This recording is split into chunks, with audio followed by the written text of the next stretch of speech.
좋은 아침입니다. 아침의 한알 뉴스 종합 비타민 아침엔 매일경제 김은미입니다. 오늘의 일면 같이 들어가 보시죠. 매일경제입니다. 2,000조 턱밑까지 가계빚 초비상입니다. 2,000조. 사실 언뜻 2,000이라는 숫자 크지 않을 수도 있다라 생각하실 수 있는데 우리나라 한 해 예산이 700조 가까이 되죠. 이 700조 원, 이 2,000조라고 한다면 대략 우리나라 3년 살림할 돈이다. 이게 다 가계빚이다라는 거예요. 가계빚. 그래서 초비상이다. 심지어 이게 지금 작년 1927조, 2,000조 가까이 된 이거 역대 최대다라는 겁니다. 특히 우려할 만한 게 바로 이 부분인 거죠. 4분기 들어서 2금융권에서 폭증했다. 1금융권에서 안 되니까 2금융권으로 가는 건데 이게 폭증했다는 얘기는 지금 굉장히 힘든 상황이다라는 거죠. 실제로 얼마나 힘드냐. 고금리랑 맞물려서 소비가 상당히 위축이 됐다. 사상 처음으로 17개 시도 전국이죠. 전국 모두 소매 판매가 감소했다라는 겁니다. 2010년에 통계 낸 이래 이렇게 17개 시도가 다 감소한 건 처음이다라는 얘기입니다. 어렵다 하지만 진짜 어렵다라는 게 수치로 드러나는 게 아닌가라는 생각을 좀 해봅니다. 다음 기사 볼까요? 중앙일보입니다. 헌재 왔다 되돌아간 윤. 헌재 변론 연기 불허입니다. 어제 윤석열 대통령의 탄핵 심판 9차 변론 기일이었었죠. 그런데 윤 대통령 지금까지 이 변론에 다 직접 참석을 했었습니다. 어제도 헌재에 왔는데 심판정에 입장하지 않고 다시 구치소로 돌아갔다라는 거죠. 네. 그럼 대체 왜 왔다가 다시 갔느냐 들어가지도 않고 요 얘기를 그래서 잠시 뒤에 좀 대담으로 좀 짚어보려고 합니다. 더불어서 10차 변론 내일이죠. 내일 있을 10차 변론 윤 대통령의 사실 내일 형사재판도 시작하는 날입니다. 형사재판이 있으니까 10차 변론 연기해 주세요라는 게 사실 이 윤 대통령 쪽의 이 요구 신청 요구였었는데 어제 헌재에서 이것도 불허했다라는 거죠. 근데 불허하면서 한 얘기가 이 헌재에서는 윤 대통령 쪽이 요구한 증인들 20일에 우리가 불렀지 않습니까? 그러니까 20일 날 그냥 진행합시다라고 얘기를 했는데 그 증인 중에 한 명이 누구냐? 조지호 경찰청장입니다. 다음 기사 볼까요? 한국일보입니다. 네. 윤 탄핵심판 신문 20일 매듭 이르면 3월 중순 선고 전망입니다. 네. 이 관련해서 사실 내일 있을 10차 변론이 있으면 사실상 이제 마무리가 되는 거 아니겠느냐라는 거죠. 내일 사실상 탄핵 심판이 매듭이 되는데 그럼 2주 안에 선고가 났던 전례에 비추어서 결국 빠르면 중순, 더 빠르면 3월 초순에도 이 선고가 날 수가 있다라는 겁니다. 네. 근데 이 선고가 날 수 있다라는 전망이 나오면서 더더욱 마지막 변론, 내일 있을 변론에 이목이 집중이 되고 있는 상황이죠. 다음 기사 볼까요? 네. 동아일보입니다. 조지호, 윤 6차례 전화해 국회의원 체포 닥달했다라고 조지호 청장이 검찰 조사에서 얘기를 했다라는 겁니다. 검찰 조사에서 이렇게 얘기를 했었는데 마지막 내일 있을 변론에 조지호 청장이 증인으로 사실상 나온다라는 거죠. 이제 구인장까지 발부가 됐는데 정말 나올지 안 나올지 사실 알 수가 없는 상황입니다. 나온다고 하면 그럼 나와서 검찰에서 했었던 얘기 그대로 할 것이냐라는 점도 주목해볼 부분이 아니냐라는 거죠. 요 얘기도 그래서 저희가 잠시 뒤에 대담으로 같이 좀 짚어보려고 합니다. 다음 기사 볼까요? 세계일보입니다. 교사들이 조직적 시험 문제 장사다. 네. 지금 현직 교사들이 사실상 팀을 꾸려서 자기가 문제를 만들어서 사교육 업체에 팔아서 이득을 취했다라는 겁니다. 최근 6년간 이 사교육 업체에 이 문제를 만들어서 판 교사들을 봤더니 249명이다라고 감사원이 발표했습니다. 최근 6년만 따진 게 이 정도고요. 사실 그 이전에 얼마나 더 있을진 알 수가 없다라는 거예요. 전체 금액 213억, 인당으로 따져보니까 한 8,500만 원가량 되더라라는 거죠. 사실 대다수, 정말 대부분의 선생님들은 박봉임에도 미래의 어떤 기둥, 우리나라의 미래가 될 이런 아이들을 키운다는 어떤 자부심, 자긍심으로 교단에 서시는데 지금 249명의 이런 사람들 때문에 이 자부심, 자긍심에 스크래치가 난 거 아닌가라는 우려가 좀 듭니다. 다음 기사 볼까요? 조선일보입니다. 내년 의대 증원 규모 100% 대학 자율 추진입니다. 네.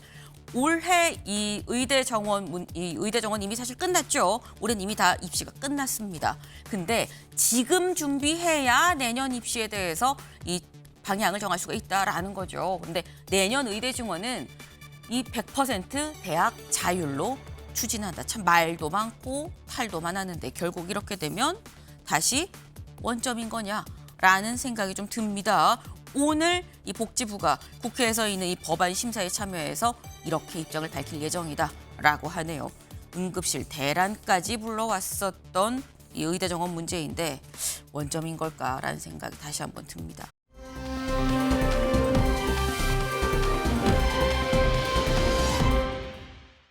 네, 여기가 어디냐 싶을 수 있어요. 지금 한번 보겠습니다. 마코 루비오, 지금 이 미 국무장관이 보이죠. 그리고 이 반대편에 누가 있느냐, 여길 좀 보겠습니다. 이 사람 얼굴 어디서 많이 봤었는데 맞습니다. 러시아 외무장관이죠. 이 세르게이 라브로프 러시아 외무장관입니다. 아, 미국과 러시아 드디어 만났구나라는 생각 하실 거예요. 저희가 말씀드렸죠. 사우디에서 미러가 만날 예정이다. 우크라이나와의 전쟁에 이 종전 얘기를 하기 위해서 만날 거다라고 했는데 만났습니다. 4시간 30분 동안 만났다라는 거예요. 근데 여기서 보면 제가 지금 미국과 러시아를 이야기하고 이 가운데 누가 있느냐? 지금 터번만 봐도 알 수 있겠지만 사우디 쪽에서도 약간 중재자 격으로 지금 앉아 있는 그런 상황인 거죠. 그럼 미국도 있고 러시아도 있고 사우디도 있는데 우크라이나와의 전쟁을 종전하기 위해서 만난 자리에 우크라이나는 어디 있느냐라는 거죠. 네, 제가 지난 시간에 안고 없는 찐빵 아니냐라는 말씀을 드렸는데 실제 이렇게 안고 없이 만나서 4시간 30분을 논의를 했다라는 겁니다. 근데 더불어서 미국에서 뭐 이 우크라이나 참여할 거다라고 얘기를 하고 있습니다만 우크라이나 상당히 강하게 반발하고 있죠. 이런 상황에서 과연 우크라이나가 참여할 수 있겠느냐. 더불어서 다음 기사 볼까요? 트럼프 720조 원 내라. 우크라이나에 지원 대가 요구를 했다라는 게 영국 텔레그래프의 보도입니다. 네, 지금 미국에서 그동안 우크라이나에 지원했었던 거 관련해서 그 비용 720조 원 정도 되니까 요거 내세요라고 이제 어마어마한 청구서를 들이밀었다라는 거죠. 네. 지금 이 청구서 우크라이나 이 GDP의 한 3배쯤 된다고 합니다. 이걸 우크라이나가 감당할 수 있을 것이냐라는 거죠. 더불어서 조금 전 오늘 새벽에 속보로 트럼프 대통령 이렇게 얘기를 했다라고 합니다. 우크라이나의 미군 배치는 필요하지 않다. 라고 얘기를 했다고 해요. 네, 우크라이나의 미군 배치가 필요하지 않다라는 거 청구서랑 같이 한 얘기이기 때문에 이걸 반협박성으로 받아들일 수도 있고요. 아니면 정말 본인 소신일 수도 있는 거고요. 우크라이나 입장에서 좀 암담할 수 있겠다. 근데 우크라이나만 암담하냐라는 거죠. 오늘 속보에 이 내용도 있었습니다. 트럼프 대통령 뭐라고 얘기를 했느냐. 자동차 관세 25% 정도 될 거다라고 얘기를 했어요. 4월 2일에 내가 발표할 겁니다. 라고 얘기했습니다. 네, 자동차 관세 물린다 했는데 25%나 된다라는 거죠. 네, 심지어 의약품 관세도 같이 얘기를 했는데 25% 그리고 1년 동안 25%보다 더 많이 늘릴 거예요라고도 예고를 했습니다. 자고 일어나면 턱 밑에 칼이 하나씩 와 있는 그런 느낌이랄까요. 네. 아침에 매일경제 뉴스 종합 비타민 언제나처럼 TV로 좀 크게 보시다가요. 궁금한 점 유튜브 댓글로 남겨주시면 같이 좀 얘기를 해보겠습니다. 함께해 주실 분들 소개합니다. 안녕하세요. 안녕하세요. 안녕하세요.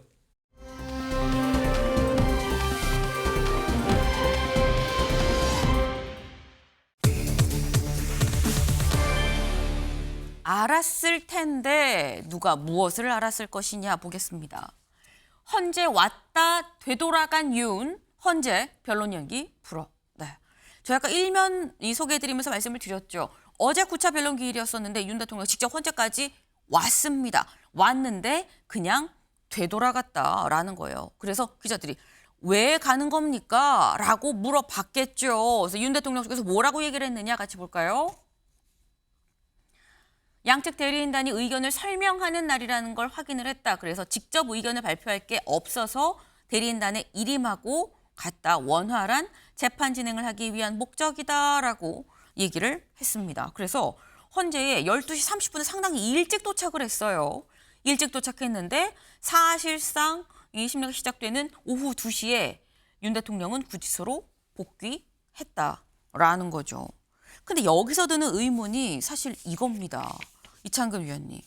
그러니까 이게 어제 있었던 9차 변론, 이미 8차 변론에서 얘기를 했었거든요. 양쪽의 입장을 다시 한번 좀 정리하는 자리다. 한 2시간가량씩 정리하세요라고 얘기를 해서 정리하는 자리인지 몰랐었느냐, 알았을 텐데 왜 굳이 왔다가 다시 갔느냐라는 겁니다. 당연히 알았을 겁니다. 왜냐하면 헌재가 네. 지난번에 9차, 10차 변론기일을 잡으면서 9차 변론기일은 증거와 의견을 제시하는 증거조사기일이라고 명확히 밝혔습니다. 네. 윤 대통령도 법조인이고 그리고 윤 대통령 변호인단도 계속 늘어나서 지금 최대 22명까지 늘렸지 않습니까? 네. 하지만 어저께 왔다는 것 자체는 그간에 8차까지 변론에서 보여준 것처럼 대통령과 대통령 측 변호인 간에 과연 조율이 잘 되고 있느냐. 사실 여러 면에서 전략적인 미스라는 그러한 판단할 수 있는 모습을 보여줬거든요. 네. 그래서 어제 같은 경우도 사전에 서로 치밀하게 조율이 안 되지 않았느냐 하는 의심을 거둘 수가 없고요. 그리고 윤 대통령은 지금 현재 수용자 신분이지만 미결수입니다. 그 얘기는 네. 변호인에 대한 접견은 무자안입니다.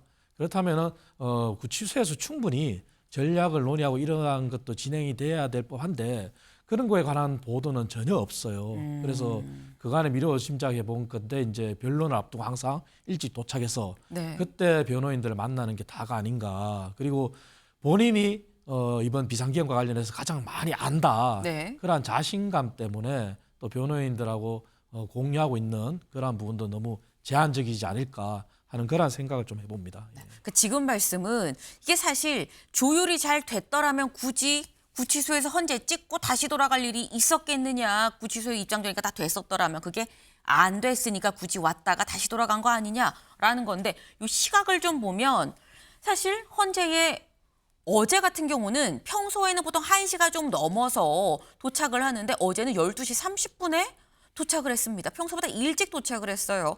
12시 30분에 왔다가 오후 2시에 약 1시간 반 뒤에 2시에 갔다라는 거죠.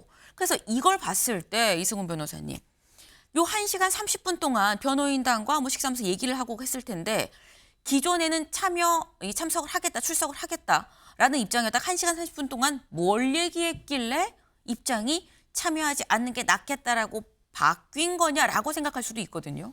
평소보다 1시간 먼저 왔다라고 하는 것은요. 네. 아마도 변호인들과 사전에 좀 논의를 하려고 미리 계획을 짠 것 같아요. 왜 그러냐면 구치소에서는 많은 변호인들과 대화하기 어렵거든요. 네. 헌법재판소에서는 재량권이 있기 때문에 많은 변호인들과 함께 얘기할 수 있는 부분이 있어서 미리 좀 조율을 하려고 한 것 같고 어제 실은 특단의 대책을 했을지도 몰라요. 변호인 총사퇴 그런 결정을 할 수도 있었습니다만 네. 아직은 대통령이 탄핵이 기각될 수 있다는 희망을 좀 갖고 있는 것 같아요. 그래서 특단의 대책을 논의만 하고 실행을 못한 게 아닌가라고 생각되고요. 또 조지호 경찰청장이라든가 문상호 정보사령관의 진술을 네. 서증 조사를 하는 거잖아요. 그럼 그 사람들이 경찰에서 한 얘기들을 할 것인데 대통령이 영상으로 공개되는 자리에서 모습들이 보여주기 싫지 않았을까. 뭐 가끔 인상도 쓰고 뭐 웃기도 하고 뭐 이래야 될 건데 이런 모습들을 좀 비춰주기 싫었던 거 아닌가 생각되고요. 또 마지막으로 말씀드리면 네. 대통령이 헌법재판을 좀 나들이 정도 수준으로 생각하는 것이 아닌가. 교도소 내에 있으면 아무래도 불편하지 않겠습니까? 밖에 나와서 사람들도 좀 보고 변호사들하고도 편하게 얘기하면서 이런 자리가 오히려 교도소보다는 밖에 나와서 그냥 나들이 정도 수준으로 생각하고 나온 거 아닌가 싶은데요. 그만큼 헌법재판을 신중하게 대하고 있지 않다라고 생각됩니다. 네. 어쨌든 지금 두 분이 살짝 좀 의견이 같은 것도 있고 다른 것도 있어요. 공통적으로 말씀하신 건 어쨌거나 변호인단과 사전에 충분히 얘기가 이루어지지 않았으니까 왔다가 다시 간 거 아니겠느냐라는 취지의 말씀을 지금 하셨습니다. 윤 대통령이 이렇게 왔다가 다시 갔기 때문에 어제 있었던 이 탄핵 심리는 사실상 윤 대통령 없이 그냥 진행이 됐습니다. 근데 진행되는 과정에서 이런 일이 있었다는 거죠. 다음 기사 볼까요? 헌재에서 윤희 의원 체포 지시 검찰 조서 공개, 윤 측 반발하며 퇴장을 했습니다. 윤석열 대통령 쪽 변호인단이 퇴장하는 일이 있었다라는 거죠. 직접 영상으로 좀 확인해 보시죠. 갑 29호증의 27 문상호에 대한 이회 진술 조서. 수사기관이 피청군이 아닌 사람의 진술을 기재한 조서는 그 조서가 적법하고 진실하게 작성되었더라도 피청군이 동의하지 않는 한 이 법정에서 반대 신문에 의해서 그 신빙성이 탄핵되지 않은 경우에는 증거로 쓸 수 없다고 되어 있습니다. 만약에 그런 진술조서의 진술 내용까지 증거로 조사한다면 형사 재판 절차에서는 증거로 쓸 수 없는 것을 탄핵 심판 절차에서는 증거로 썼다는 비난을 면하기 어려울 것입니다. 재판부의 증거 결정은 이미 제4차 기일에 이루어졌습니다. 따라서 지금 이 신청을 하는 것이 기간을 놓친 게 아닌가. 지금 마지막에 빈자리까지 보셨나요? 네. 지금 강하게 반발을 했죠. 그러니까 이 국회 쪽에서 이 검찰 조서 내용을 들고 이제 읽었습니다. 그러면서 이 내용 중 뭐 이런 내용도 있었죠. 윤석열 대통령이 의원 체포를 지시했다라는 뭐 이런 내용, 이런 취지의 검찰 조서를 이 공개를 하니까 여기에 대해서 이거 검찰 조서 이렇게 공개하는 게 맞는 것이냐라고 지금 강하게 반발을 했어요. 그러면서 아예 퇴장을 했다라는 거죠. 조대현 변호사가 퇴장을 했습니다. 근데 이 퇴장이라는 게 사실 이승훈 변호사님, 변호사 퇴장은 아까 뭐 중대 결심, 중대 결단, 뭐 변호사 총사퇴가 뭐 있을 수도 있었는데 안 했다라고 말씀하셨는데 변호사 총사퇴를 제외하고는 법정에서 퇴장하는 거는 가장 높은 수위의 항의 아닙니까? 뭐 그렇다고 볼 수 있죠.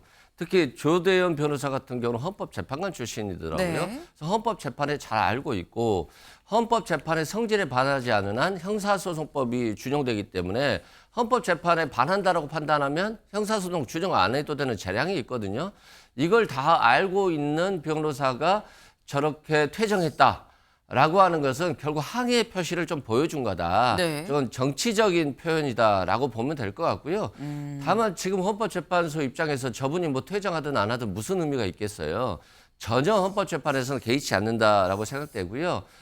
예를 들어서 조지호 경찰청장에 대한 진술에 대해서 굉장히 불편했을 건데 그 이유는 윤석열 대통령이 직접 전화했다는 거잖아요. 그럼 직접 전화했고 체포하라는 말을 들었기 때문에 이건 굉장히 윤석열 대통령 입장에서는 불리한 증인인데 이 증인이 이제 2번 정도 안 나왔기 때문에 여기에 대해서 강하게 메시지를 내면서 조지호 청장의 진술을 믿을 수 없다. 뭐 이런 것들을 보여주기 위한 것인데요. 말 그대로 쇼일 뿐이지 뭐 헌법재판에서는 법리로 판단하기 때문에 전혀 의미가 없는 행동을 한 거다라고 생각됩니다. 네, 지금 이승훈 변호사님 말씀은 이게 뭐 정치적인 어떤 액션 정도, 뭐 쇼라는 표현을 좀 쓰시긴 했습니다만 정치적으로 좀 보여주기 위한 것이 이게 뭐 헌재 심리에 뭐 영향을 미칠 이런 상황은 아니다라고 말씀을 하셨는데 하지만 그럼에도 이 이창근 위원님 사실상 그동안 윤 대통령 쪽에서 뭐 항의를 하고 뭐 이의를 제기하고 이런 경우는 있었지만 나가는 경우는 사실 없었거든요. 이거는 윤 대통령 쪽에서도 굉장히 강하게 뭔가 추가적인 우리가 뭘 해야 된다라는 생각이 있어서 한 거 아니겠습니까? 일단 뭐 돌아가서면 이제 변호인단끼리 논의는 할 것 같습니다. 왜냐하면 네. 가장 강하게 반발한 부분이 사실 증거조서 채택 부분인데 네. 개정된 형사소송법에 따르면 사실 채택할 수 없다는 변호인단 말이 맞습니다. 동의하지 않는 한. 하지만 과거에 박근혜 전 대통령 탄핵 사건이나 헌법재판소법에 따른 형사소송법의 절차를 준수를 할 수 있지만 해야 된다는 아니거든요. 그렇다 본다면 또 헌법재판소 재판관들의 평의를 통해 결정한 부분도 맞을 수 있습니다. 하지만 어제 조대현 변호사의 행동은 신호탄일 수도 있고 정말 극단적인 상황까지 결정할 수도 있는 그런 상황으로 논의를 하겠지만 네. 어쨌든 어제는 혼자 다 나갔단 말이죠. 그리고 조대현 변호사의 과거의 이력을 보면은 또 아이러니한 게 노무현 전 대통령의 탄핵 심판에서도 변호인으로 참여한 적이 있습니다. 네. 그리고 당시에 열린우리당 추천으로 헌법재판관까지 됐죠. 그래서 그러한 과거 이력을 봤을 때 조대현 변호사가 먼저 이러한 행동을 했다는 자체가 조금 아이러니합니다만 그럼에도 불구하고 아마 논의는 충분히 할 것 같고 그리고 이러한 부분은 사실 헌법재판관에서 헌법재판관들이 평의를 통해서 증거로 채택할 수 있다고 결정했음에도 불구하고 네. 향후 논란은 분명히 계속 지속될 가능성도 높습니다. 왜냐하면은 저희 국민의힘 내부에서도 굉장히 이의를 제기했고 네. 그리고 당사자가 동의하지 않는 검찰 진술 조서를 증거로 채택한다는 부분이 어찌됐든 형사소송법에 반하는 건 분명히 사실이기 때문에 헌재를 존중은 하지만 논란의 불신이 여전히 있다. 그런 정도로 말씀드리겠습니다. 네. 그러니까 지금 말씀은 어제 강하게 반발하고 퇴정을 하고 난 다음에 그 이후에 어떤 추가적인 액션을 뭘 할 것이냐라는 것도 아마 변호인단에서 논의를 하긴 할 거다. 하지만 어쨌거나 뭐 헌재가 증거로 채택을 하기로 한 만큼 그대로 갈 수밖에 없지만 그럼에도 불구하고 지금 계속 말들이 나온다는 거 이거는 결국 이 논란이 계속 진행된다는 얘기 아니겠느냐라고 말씀을 하셨어요. 다음 기사를 좀 볼까요?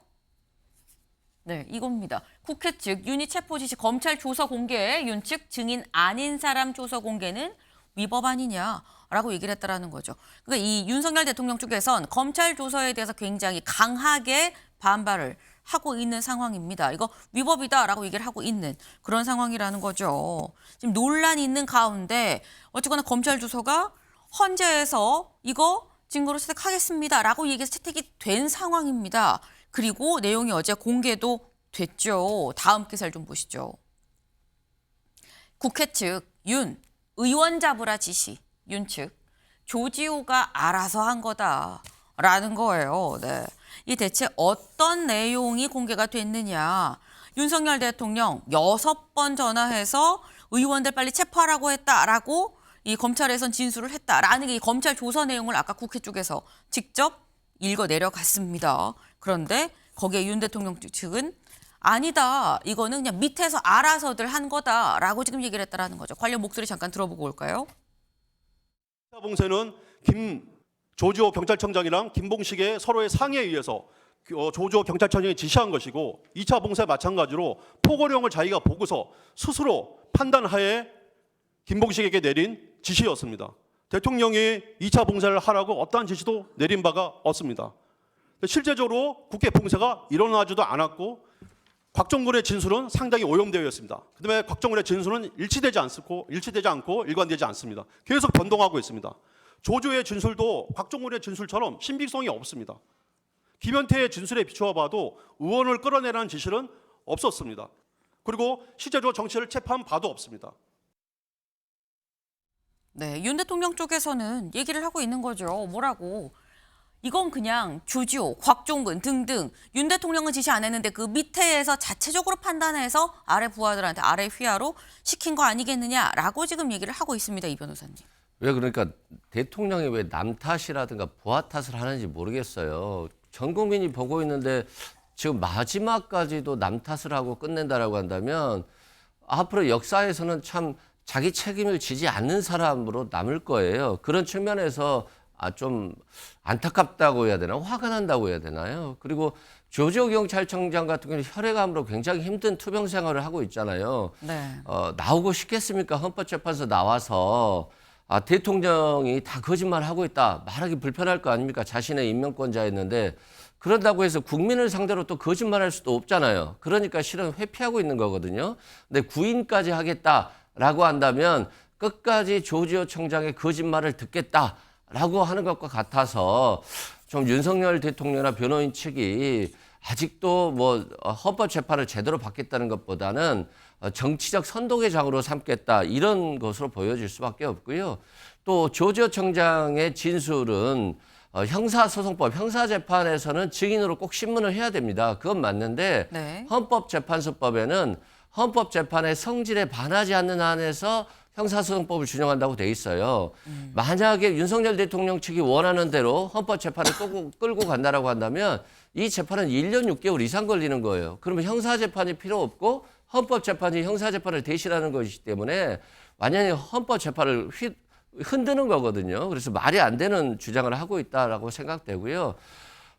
선전선동을 하는 것도 어느 정도 한계가 있어야 되는데 그 한계가 너무 심하다 보니까 국민들이 윤석열 대통령을 느낄 때 정말 거짓말 대통령으로 느끼지 않겠나. 그리고 지금은 선전선동이 잠깐 먹힐지라도 결국 며칠 있으면 드러나는 것이기 때문에 저는 대통령 측 변호인들이라도 좀 그만 멈추었으면 좋겠다 이런 생각이 듭니다. 네, 지금 이 변호사님은 윤 대통령이 자꾸 본인의 책임을 아래로 미루는데 이게 과연 바람직한 국민들이 보기에 바람직한 모습인 것이냐. 그리고 조지호 총장 지금 안 그래도 암 투병 중인데 굳이 불러서 얘기를 들어야겠느냐라고 말씀을 하셨어요. 근데 또 한편으로 또 생각을 하면 이창근 위원님, 조지호 총장이 암 투병인데도 불구하고 윤석열 대통령 쪽에서 신청한 증인인 거거든요. 그럼 윤 대통령 쪽에서는 조지호 총장은 이 우리의 어떤 결백을 이 입증을 해줄 수 있는 사람이다라는 게 있어서 그런 것일 텐데, 근데 지금 이 조지호 총장이 그동안 했었던 검찰에서 이 얘기한 거랑은 좀 다른 얘기를 기대하고 있다는 거 아니겠습니까, 윤 대통령은? 일단 뭐 그 앞전에 이제 변론 상황에서 네. 이진우 사령관이나 여인영 사령관 사례를 봤을 때 네. 조지호 청장도 이제 변론에 와서 형사 재판을 이유로 뭐 정언을 거부하거나 아니면은 뭐 침묵으로 일관하는 그런 상황을 예상할 수는 있겠죠. 네. 그리고 어찌됐든 윤 대통령 측에서의 방어 논리는 결과론적에 집착하지 않습니까? 아무 일도 일어나지 않았다. 결국은 체포라는 것도 없었고, 그리고 국회도 의결을 했기 때문에 계엄이 해제됐다. 네. 그래서 빨리 끝날 수밖에 없었다. 그러한 결과론적인 논리에서 접근하기 때문에 아마 그렇게 이제 조지호 청장도 증인으로 신청하는 상황이 왔는데, 그럼에도 불구하고 저 개인적인 의견으로는 참 아쉬운 부분이 있습니다. 뭐냐면은 현재 재판은 형사재판과는 다르거든요. 형사재판은 죄가 있냐 없냐를 따져서 죄가 있다면은 그 죄에 따라서 벌금이 됐든 징역형이 됐든 어쨌든 처벌을 하는 게 원칙이고, 헌법재판은 설사 죄가 있다 하더라도 그 죄가 직을 파면할 정도로 위중하냐 안 하냐를 따지기 때문에 윤 대통령 측에서 사실은 아까 처음에 말씀드린 것처럼 변호인단과 대통령이 이제 서로 어떤 전략적 미스에 의해서 서로 네. 자충우돌하는 것처럼 정인들도 사실은 서로 충돌하는 부분이 있었습니다. 그 단적인 애가 조상년 수도방위사령부 단장이지 않습니까? 네. 그 단장은 헌재가 직권으로 채택했단 말이죠. 그러다 보니 이진우 사령관이 형사재판을 이유로 정언을 거부했지만 조상현 단장이 지시체계에 대해서 다 설명을 했고, 그리고 본인이 거짓말해도 부하들은 다 한다 그런 말도 했지 않습니까? 그렇다면은 대통령 측에서도 솔직하게 당당하게 더 임했으면은 설사 죄가 있다 하더라도 그 직을 파면할 정도로 위중하냐를 따질 텐데, 자꾸 이렇게 가다 보니까 오히려 진술의 신빙성이 오히려 정인들보다도 네. 대통령 측에서 오히려 더 앞뒤가 안 맞는 그런 형태가 나오는 것도 있습니다. 개인적으로 좀 아쉬움이 있다라고 표현을 하셨어요. 네. 근데 사실 지금 이 내용은 이 과연 조지호 청장이 와서 조지호 청장이 한 얘기 이걸 좀 구인하는 게 뭐 맞는 것이냐, 어떤 얘기를 들을 수 있을 것이냐라는 여부를 저희가 지금 말씀을 드렸는데, 그거 말고 다음 기사를 좀 볼까요? 조지호 청장이 검찰에 진술한 얘기에 이런 내용도 있었다라는 거죠. 윤 국회 계엄 해제에도 봉쇄 풀라는 지시 안 해. 조지호 검찰 진술입니다. 그러니까 의원 체포하세요, 빨리 체포하세요라는 취지의 전화를 했었다라는 게 지금 앞에서 저희가 얘기한 내용인데, 그 전화 말고도 이런 얘기를 했었다라는 거예요. 계엄이 해제가 됐는데, 국회에서 해제 결안이 통과가 됐는데 봉쇄를 풀라고 추가적인 오더가 없었다라는 겁니다. 여기 좀 볼게요. 검찰 조사 결과 윤 대통령은 계엄 선포 후 계엄 해제 전까지 4번, 계엄 해제 이후에 2번 통화한 걸로 나타났는데 6번 모두 국회의원들을 포고령 위반으로 체포하라는 지시를 내렸다는 게 조 청장의 진술이다.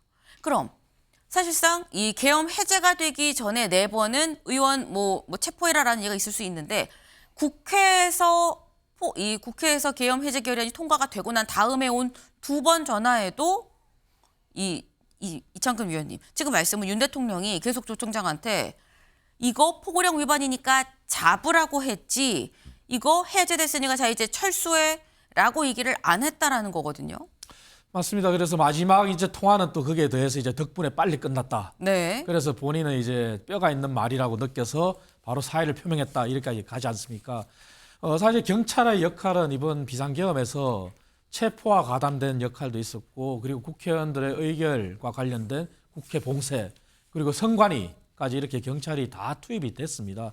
그 과정에서 국회만 상황을 놓고 보더라도 현장에서 일시에 봉쇄를 푼 부분도 사실 현장에서의 경찰관들의 건의 때문에 풀었다가 대통령이 전화해서 포고령 위반이다 해서 다시 봉쇄를 했다는 거 아니겠습니까? 네. 그래서 이제 검찰에 나온 조서인데, 그 이후에도 사실은 계엄의 해제 통과된 뒤에도 봉쇄를 풀고 철수를 하라는 그러한 명령이 올 줄 알았는데 그게 안 왔기 때문에 현장에서의 경찰관들의 건의를 받고 다 봉쇄를 풀었다 하는 게 이제 조 청장의 검찰의 진술인데 네.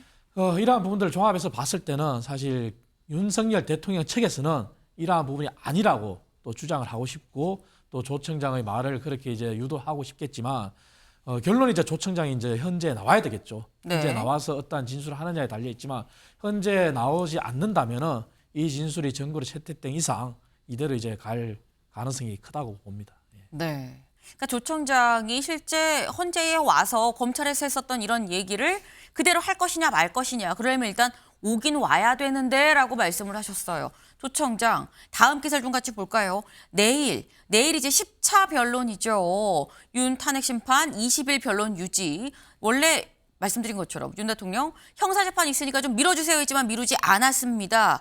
그러면서 얘기를 한 게 윤 대통령 쪽에서 신청한 증인 다 불렀잖아요 라는 설명을 추가적으로 또 붙였어요. 그럼 대체 누구누구를 불렀느냐라는 거죠. 내일 있을 변론에서. 같이 볼까요? 네, 한덕수 총리, 홍장원 전 차장 그리고 조지호 청장 3명을 불렀다라는 겁니다. 근데 지금 제가 얘기한 것처럼 지금 조지호 청장은 암투병 중이죠. 그래서 건강상의 이유로 불출석 사유서를 제출을 했다. 다만 여기에 대해서 헌재가 강제구인장을 발부를 한 상태입니다. 근데 그렇다고 한다면 이소금 변호사님, 지금 강제구인장을 발부를 했거든요. 그럼 이 상황에서 조 청장이 안 나올 수 있느냐라는 거예요. 일단은 나올 가능성은 높다고 봐요. 강제 네. 구인하러 갔기 때문에. 네. 다만 뭐 끝까지 본인이 가지 않겠다라고 힘으로 버틴다라고 한다면 강제 구인이 좀 어려울 수도 있을 것 같은데 전체적으로 보면 나올 가능성은 높다. 다만 이제 나오면 윤석열 대통령에게 유리할 것인가? 저는 뭐 상당히 불리하다라고 봐요. 왜 그러냐면 검찰에서 이미 대통령이 6번이나 전화해서 체포하라고 했고 그 명단이 15명 플러스 한동훈 대표 추가였고 네. 그래서 그런 부분들에 대해서 윤석열 대통령에 대해서 다 불리한 말을 했잖아요. 그러면 이제 헌재에 나와서는 검찰에서 회의와 압박에 의해서 어쩔 수 없이 거짓말을 했다. 근데 지금 자신이 검찰에서 했던 건 다 거짓말이다. 라고 해서 적극적으로 반박을 해줘야 돼요. 네. 근데 만약에 묵묵부답하다 라고 한다면 결국에는 진술 거부는 검찰에서의 피의 신조서의 신빙성을 인정해버려요. 헌법재판소가. 그러니까 여인영 방첩사령관도 그렇고 이진우 수방사령관도 그렇고 소극적으로 그냥 형사재판에 있어서 불리하기 때문에 진술을 못하겠습니다라고 했잖아요. 네. 그러면 결국 검찰 피해자 신문조서에서 윤석열 대통령에게 불리한 것들이 다 증거로서 채택되고 인용되는 거거든요. 그래서 답변을 안 하는 게 마치 윤석열 대통령한테 유리하다라고 지금 착각을 하고 있는 것 같은데요. 적극적으로 반박하지 않는다라고 한다면 모든 증인들이 다 윤석열 대통령에게 불리한 증인이다. 그리고 탄핵은 그래서 인용될 수밖에 없는 상황으로 가는 것이다라고 말씀드립니다. 지금 이 변호사님 말씀은 그러니까 진술을 헌재에 나온다고 한들 나와서 진술을 거부하고 형사재판 때문에 말할 수 없습니다라고 할 경우에는 결국 검찰 조서가 다 채택이 되고 그 내용이 반영이 되는 거 아니겠느냐라고 말씀을 하셨는데 또 이렇게 보면 그렇기 때문에 윤 대통령 쪽에선 검찰 조서가 증거로 채택되는 거에 더더욱 강하게 반발한 거 아니겠느냐라는 것과도 같이 좀 맞닿아서 생각을 할 수 있는 게 아닌가라는 생각이 듭니다. 네. 지금 조 청장 신문위는 내일이 사실상 뭐 마지막 변론기일 아니냐라는 얘기가 있죠. 근데 그렇게 되면 이제 최후 진술, 최후 변론만 남게 됩니다. 다음 기사를 좀 볼까요?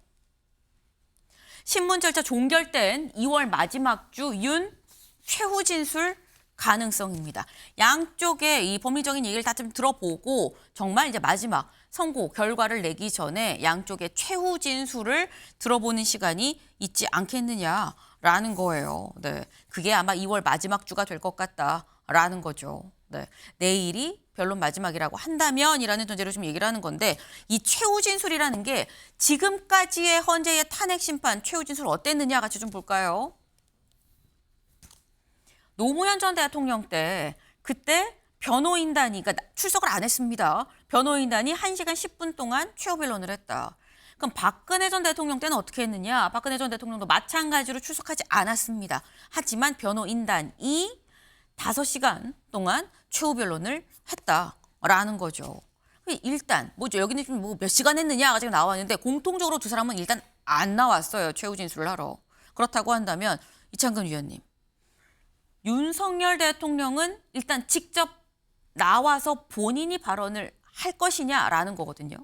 저는 직접 본인이 나와서 한다고 봅니다. 왜냐하면은 본인이 그간에 계속 얘기한 것 자체가 헌법재판소 재판에서 모든 것을 다투겠다. 그것이 우선이다 얘기를 했었고, 그리고 지금 3차 변론부터 어저께 물론 9차 변론에는 왔다가 돌아갔지만 10차 변론까지 포함하면 모든 변론에 참여하는 거나 마찬가지입니다. 그리고 본인의 일관된 입장이 왜 계엄을 할 수밖에 없었는지, 그리고 결과론적으로는 아무 일도 일어나지 않았다. 그러한 부분을 더 강변하기 위해서, 그리고 대통령 본인 스스로 얘기했지 않습니까? 누구보다도 상황을 내가 제일 잘한다. 네. 내만큼 아는 사람이 없기 때문에 변호인단과도 많은 교류를 안 하는 부분도 있기 때문에, 그래서 지금까지의 모습을 종합해 봤을 때 본인이 분명히 나올 것이다. 나와서는 본인의 그간의 소회나 그리고 어떤 성명서 발표한 것 이상으로 더 강하게 비상계엄을 할 수밖에 없었던 그런 동기, 배경, 그러한 부분들에 대해서 더 역설을 하고 주장할 것으로 그렇게 예상하고 있습니다. 네.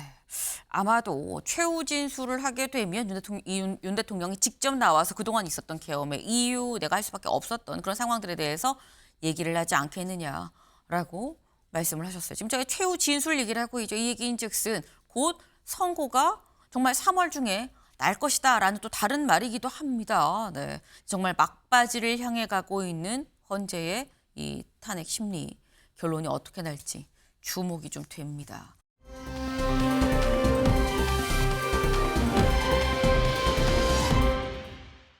두 번째 인물 누구냐? 김용현 전 장관입니다. 김용현 전 장관 왜 나왔는지 기사 같이 볼까요? 네, 내란 혐의 사령관들 인권위 긴급구제 김용현 측 멋대로 신청입니다. 이게 지금 무슨 얘기냐? 지금 현재 이 계엄 관련해서 군 사령관들 상당히 많은 사령관들이 지금 다 내란 혐의로 지금 구속이 돼 있는 상태입니다. 네. 근데 여기에 대해서 김용현 전 장관 쪽에서 관련해서 이거 인권 침해를 받고 있어요. 이거 구제해 주십시오라고 인권위에 구제 신청을 넣었다라는 건데 여기 지금 멋대로라고 들어가 있죠. 관련은 저희 그래픽 같이 볼까요? 지금 현재 내란 혐의를 받고 있는 사령관들 좀 이 정도 있습니다. 지금 문상호 전 정보사령관, 곽종근 전 특전사령관, 여인영 전 방첩사령관, 이진우 전 수방사령관, 사령관들이 다 지금 관련해서 내란 혐의로 지금 들어가 있는 상태예요. 근데 여기에 대해서 아니 왜 우리 가족 면회도 지금 잘 못하고 서신도 마음대로 쓰지도 못하고 이거 인권 침해 아닙니까? 라고 이 관련해서 김용현 전 장관 쪽에서 인권위에 제3자가 신청을 넣었다라는 거죠. 근데 신청 넣은 거에 대해서 이제 인권위가 좀 조사를 해보러 가니까 문상호 사령관은 조사 자체를 거부를 했어요. 그리고 곽종근 전 사령관은 이 항의를 하고요. 가족 접견 해제하는 그 부분에 대해서만 내가 동의합니다라고 얘기를 했다라는 거죠. 네. 이걸 보면 얘기가 안 된 상태에서 그냥 신청을 한 것 같은데라는 생각이 드는 거거든요. 최수영 의원님. 맞습니다. 그러니까 사전에 조율이 안 된 것 같아요. 네. 그렇지 않으면은 저분들이 반발할 이유가 없겠죠. 그러니까 저는 이 생각이 듭니다. 그러니까 김용현 전 장관이 왜 이렇게 원하지도 않았고 동의하지도 않은 것들을 했을까라고 생각을 해보면은 저는 물론 이제 이게 군 이제 선후배로서의 어떤 의리. 그러니까 지금 네. 사실은 이제 김용현 전 장관이 육사로 치면은 뭐 장관을 떠나서라도 가장 지금 관련 주요 선배죠. 종사자들의 가장 선배 아니겠습니까? 선배급 네. 아니겠습니까? 그리고 또 본인이 지휘를 또 했고 지금 사실 계엄에 있어서 주무장관은 이제 국방장관이니까 본인이 이제 부하들에게 그런 업무를 시켰다는 것에 대한 그런 좀 미안함과 그런 책임감 때문에 했다라고 한 축으로 해석이 되고 또 한 축은 저는 이렇게 봐요. 그러니까 지금 포고령 작성부터 모든 사안에 김 전 장관이 거의 주도적으로 했다라는 게 지금 헌재 심리 과정에서 나타났고 본인도 그렇게 주장하잖아요. 거기에서 본인이 이 책임은 내가 끝까지 지겠다라는 어떤 약간 정치적인 메시지도 담겨 있는 것 같아요. 그러니까 부하들이 지금 뭐 사실 돈이 없어서 변호인 적게는 뭐 변호인을 제대로 선임하지 못하는지 그다음에 뭐 여러 가지 그런 자기의 인권 차원에서의 그런 압박에 뭐 제대로 항의하지 못하는지 그건 모르겠습니다만은 네. 중요한 건 김용현 전 장관이 이 부분에 대해서 본인이 끝까지 책임지고 가겠다라고 하면 이번 12.3 계엄과 관련해서 최종 책임은 내게 있고 그다음에 그런 주요 종사자들에 대해서 내가 끝까지 책임지고 보호하겠다 그런 의사로 이제 한 것이라고 저는 보여지기 때문에 네. 이러한 부분들은 뭐 본인들의 동의와는 상관없이 아마 보여주는 쪽으로 어쩌면 이미지적으로 그런 어떤 많은 뉘앙스를 좀 줄 수 있는 그런 뭐 변호인들의 좀 변호 지원이었다라고 저는 생각하겠습니다. 이번 계엄 사태와 관련해서 내가 지시를 했기 때문에 내 밑에 이 다른 이 후배 사령관들에 대해서도 내가 다 일괄 책임을 좀 지고 가려고 한다라는 대외적인 메시지 차원 아니었겠느냐라고 말씀하셨는데, 근데 문제는 또 이렇게 신청을 했는데 이게 다 보면 각하가 됐어요. 각하라는 건 아예 이 논의할 필요가 없다라는 지금 얘기인 거죠. 왜? 이 인권입법 32조에 따라서 각하가 됐습니다. 왜? 인권입법 32조에 따르면 형사소송 중인 거나 재판 중이거나 그러면 여기에 대해서는 이제 뭐 다루지 않는다라는 게 지금 인권입법 32조인 건데, 김수민 의원님, 사실 이거를 김용현 전 장관이 본인의 변호인을 통해서 사실 이걸 신청을 한 건데, 변호인이랑 얘기를 하면서 이거 어차피 각하될 텐데요, 이 얘기를 안 했겠느냐라는 거죠.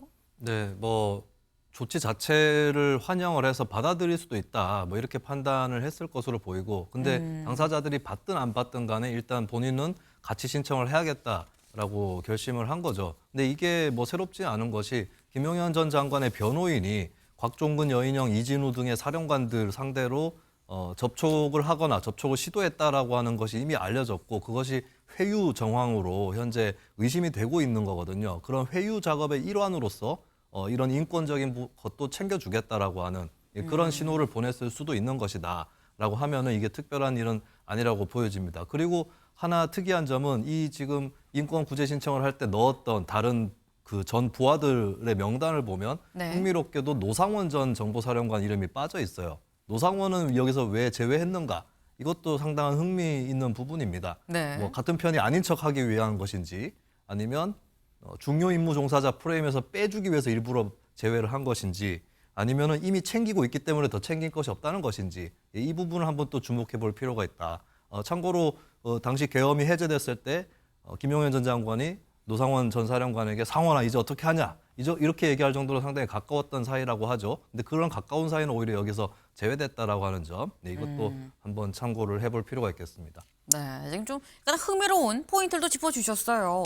지금 이제 후배들도 뭐 다 챙기는 차원도 있는 거 아니겠느냐라는 말씀도 같이 나왔었는데, 후배들을 챙기는데 왜 정말 가깝다고 얘기하는 노상원 전 정보사령관은 인권 구제 신청을 넣지 않았느냐라는 거죠. 여기에 대해서도 상당히 좀 많은 얘기가 나오지 않겠나라는 생각이 좀 듭니다.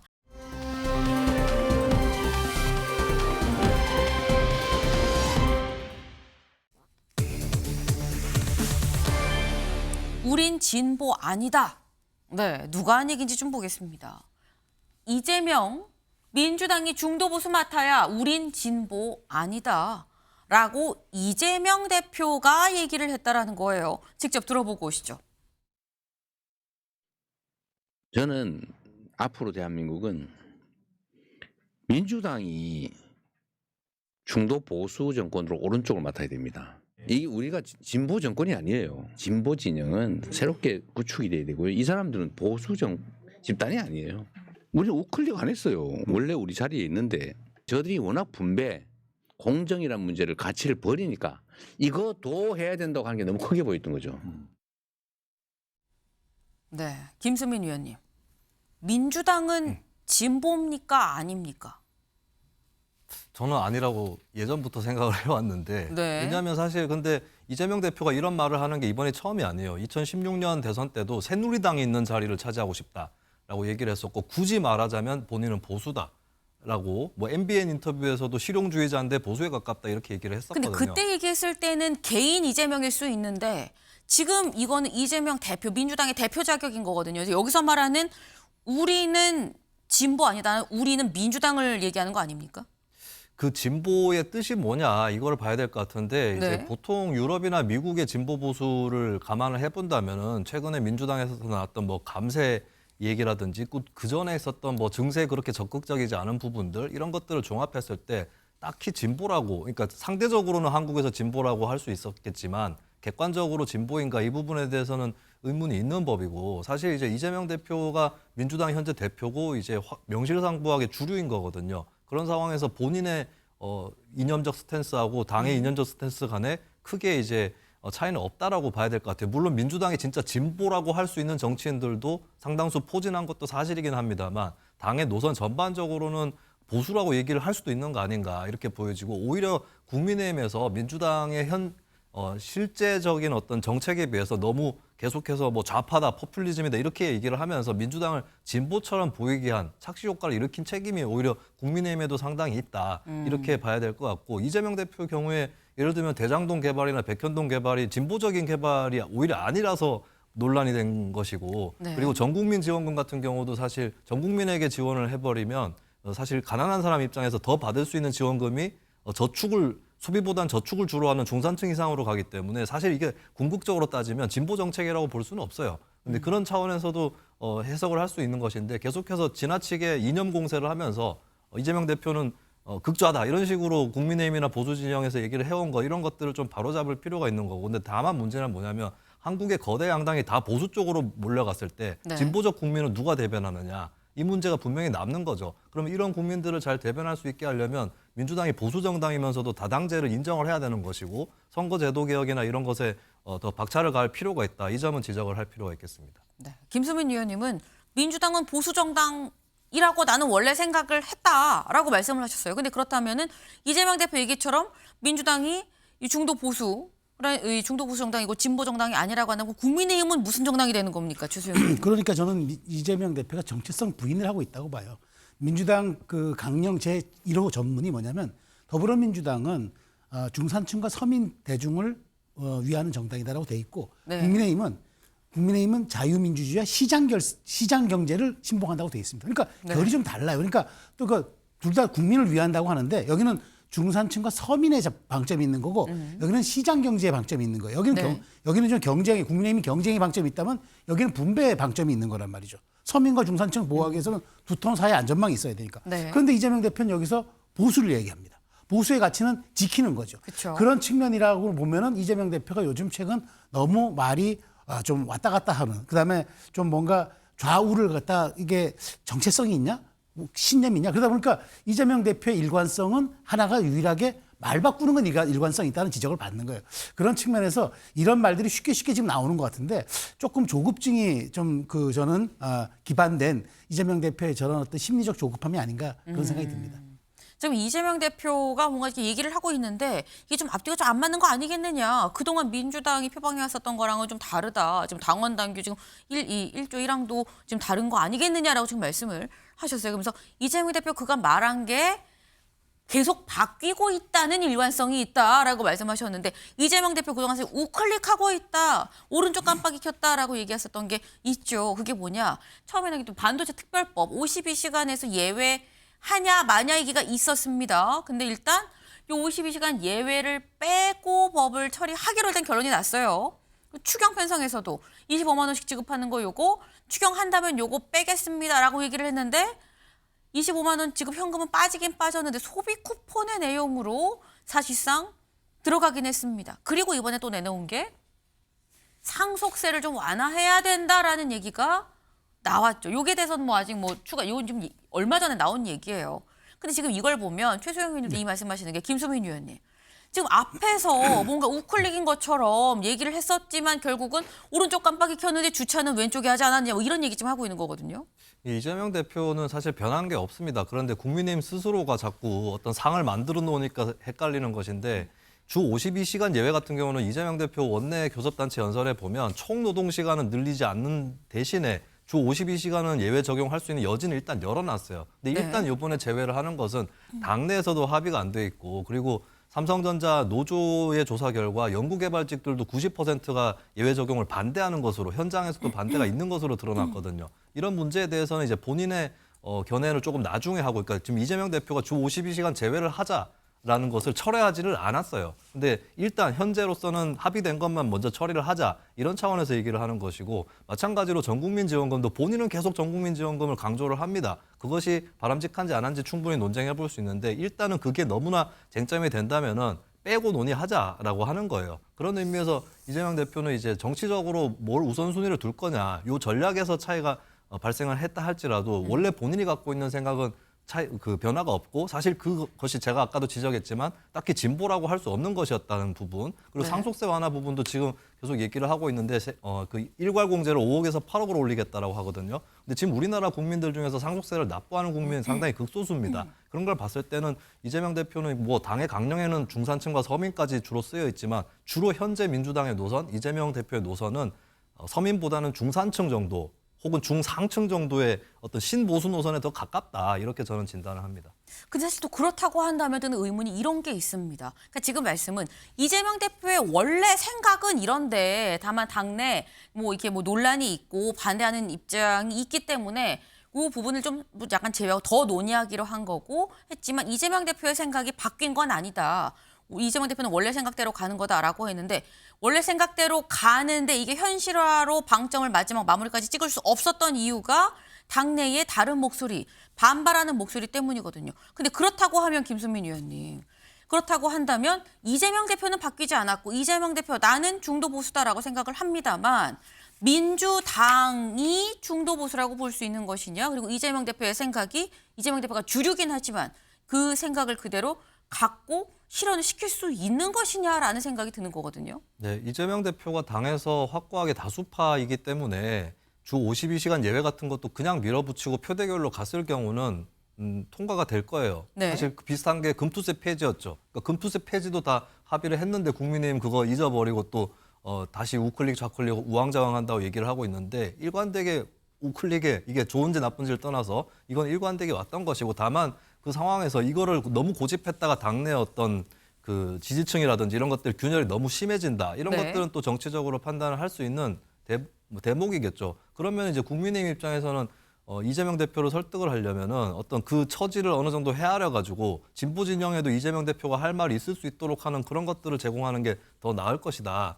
이렇게 보는 거고 지금 이제 민주당의 노선하고 이재명 대표의 노선 간에 큰 차이가 있어가지고 당내 합의가 안 되는 것이 아니라 이재명 대표가 이제 대선을 앞두고 뭐 당내 포용이라든지 이런 것들도 해야 되고 또 산업 현장에서도 반대 목소리나 이런 것들이 있기 때문에 그런 것들을 조절해가지고 이제 어떤 특정한 정책들을 넣고 빼고 하는 요 정도의 차이밖에 없다라고 지적을 하고 싶습니다. 네. 지금 말씀을 잘 들어보면 최수영 의원님 말씀은 이거예요. 이재명 대표가 우클릭한다고 뭐라고 얘기하지 말고 전략적으로 이걸 좀 잘 활용해봐라 국민의힘이 이 말씀을 지금 하신 거거든요. 근데 이재명 대표의 이야기는 실용주의가 아니라 편리주의에 가깝고 편의주의에 가까워요. 내가 편한 대로, 나한테 좀 도움이 되는 대로. 그러니까 정체성과 철학과 신념에 기반한 게 아니라 유불리에 따라서 그런 표의 등가성에 좌지우지되는 신념을 신념이라 하진 않지 않습니까? 그런 측면을 좀 국민의힘도 고려하는 것 같아요. 네. 지금 이재명 대표의 어떤 신념이 있다고 우리는 판단하지 않는다라고 또 말씀을 하셨어요. 네. 근데 이재명 대표 지금 어쨌거나 이 뭐 우클릭이다 뭐 아니다라고 말씀하시긴 했습니다만 상당히 약간 보수 쪽에 어떤 이런 정책들을 지금 하나둘 지금 내놓고 있는 거예요. 상속세도 내놓고 있는 좀 그런 상황입니다. 이제 대선을 보고 가고 있는 거 아니겠느냐라는 해석이 나오는 이유이기도 한데 근데 대선을 바라보고 가는 이재명 대표 앞에 상당히 많은 난관들이 좀 기다리고 있는 것 같다라는 거죠. 비명계의 발이 빨라지고 있습니다. 기사 같이 볼까요? 네, 김경수는 친문, 김부겸은 원외에 모았다. 발 빨라진 비명계입니다. 비명계가 친문 김경수 전 지사가 지금 귀국을 해서 좀 열심히 목소리를 내고 움직이고 있죠. 김경수 지사는 친문 그리고 김부겸 전 총리도 움직이고 있다라는 거죠. 김부겸 전 총리는 원외를 모았다라는 거예요. 지금 보는 바로 저 모습인 거죠. 네. 지금 보면 이 김경수 전 지사 따로 뭐 이 토론회에 참석을 하고요. 또 김부겸 전 총리를 비롯해서 뭐 김두관 의원 등등은 따로 이 뭐 희망과 대안이라는 포럼에 지금 참여를 하는 지금 그런 모습입니다. 저마다 다른 어떤 새를 불리고 있는 약간 그런 모습을 볼 수가 있다라는 거죠. 네. 이재명 대표가 이런 파고를 또 어떻게 넘을지도 관전 포인트가 되지 않나라는 생각이 좀 듭니다. 저희가 준비한 소식 오늘 여기까지입니다. 오늘도 좋은 하루 보내세요.